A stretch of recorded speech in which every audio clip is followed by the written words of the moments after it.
Our next speaker for tonight's event will be Akarsh Verma, who will be giving a presentation about the connection back.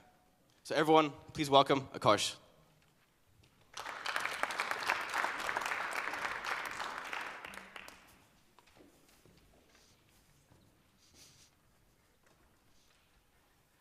Let's be honest. The first thing we do when we wake up is look at our phone. The second thing I do is brush my teeth while looking at my phone. The third thing I do, eat breakfast while thinking about my phone. Phones and social media have become such an integrated part of society that it has taken over my morning and the rest of the day. However, this isn't the case for everybody. People over the age of 60, only 20% of them use social media, whereas a large 60% of people between the age of 20 and 29 use social media, such as Facebook. And this creates a huge communication gap, which only widens as technology advances faster than people can catch up. Of course, 10 years ago, when I wasn't able to use social media, I assume some of you will remember AOL Messenger and Gmail Chat, where you could chat with people.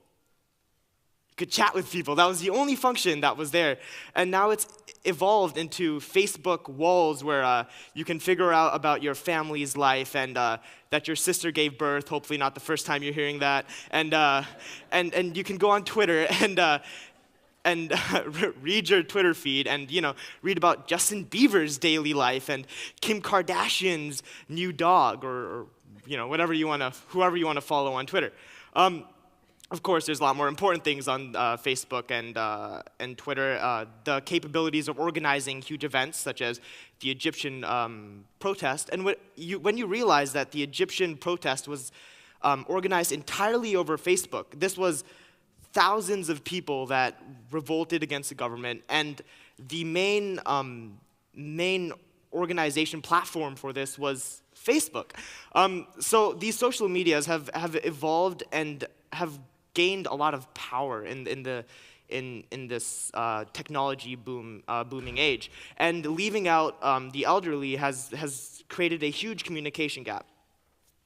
And there's this really terrible stigma going around nowadays that the elderly don't want to learn, that they would rather sit around and read their books or whatever people think.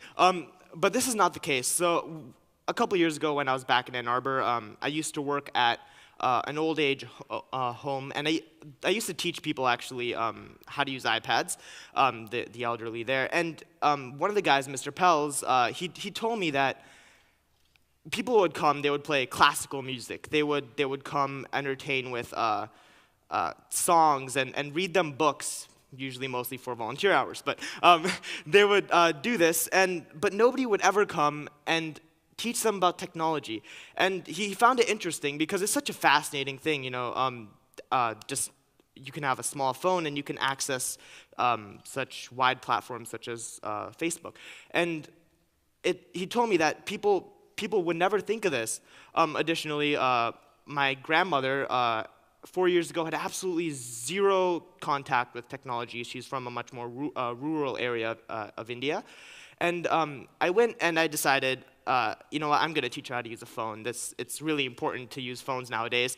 And I gave her a first Nokia brick phone, which is basically a brick. And it has, the 10 buttons, 9 of them are numbers, one of them is an OK button. And she was utterly fascinated by the fact that you could call relatives across the world and keep in touch with them, while I was in Germany, or at the time I was in Ann Arbor, Michigan. And she quickly picked it up, with somebody with zero knowledge of technology. She picked it up very quickly.